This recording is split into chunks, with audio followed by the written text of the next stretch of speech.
gikomeye, batangira kwibaza impamvu zo gupfusha ubusa. N'igitumye uwo mugore akora ibimeze bityo. Bafite ibanga abo ngabo, bihorere bafite ibanga. Abahuye na Yesu burya hari icyo barusha abandi, barahirwa abahuye nawe, abamubonyeho nabo yakozeho. Bafite ibanga abo yababariye, bafite ibanga abo ngabo, bihorere bafite ibanga.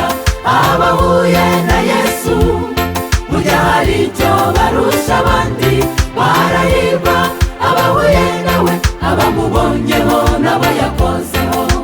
Bafite ibanga abo yababariye.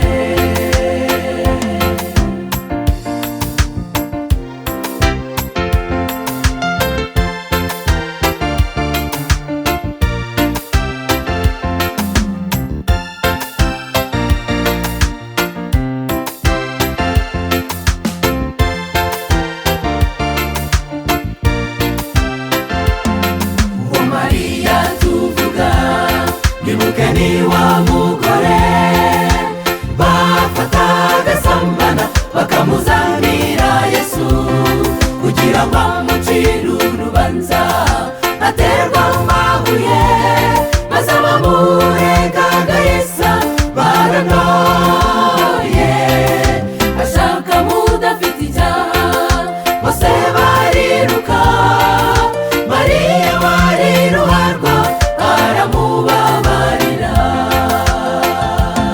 Bafite ibanga abo ngabo, bihorere bafite ibanga. Abahuye na Yesu burya hari icyo barusha abandi, barahirwa abahuye nawe, abamubonyeho nabo yakozeho.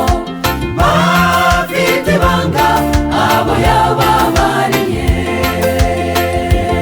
bafite ibanga abo ngabo, bihorere bafite ibanga. Abahuye na Yesu burya hari icyo barusha abandi, barahirwa abahuye nawe, abamubonyeho nabo yakozeho. Bafite ibanga abo yababariye.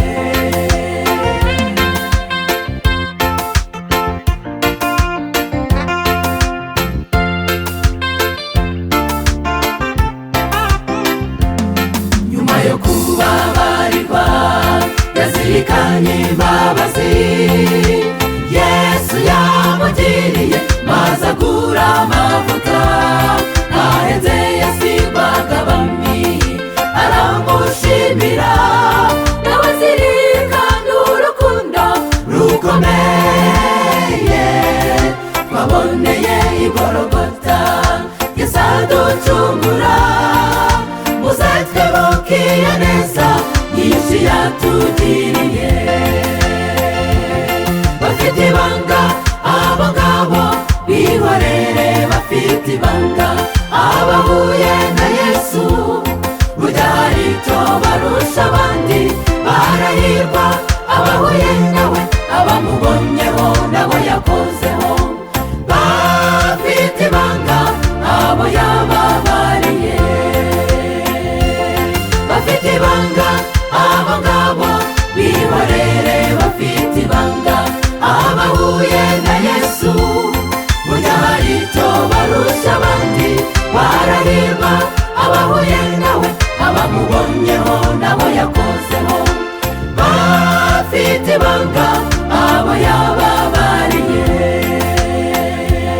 barahirwa abahuye nawe, abamubonyeho nabo yakozeho. Bafite ibanga abo yababariye, barahirwa abahuye nawe, abamubonyeho nabo yakozeho.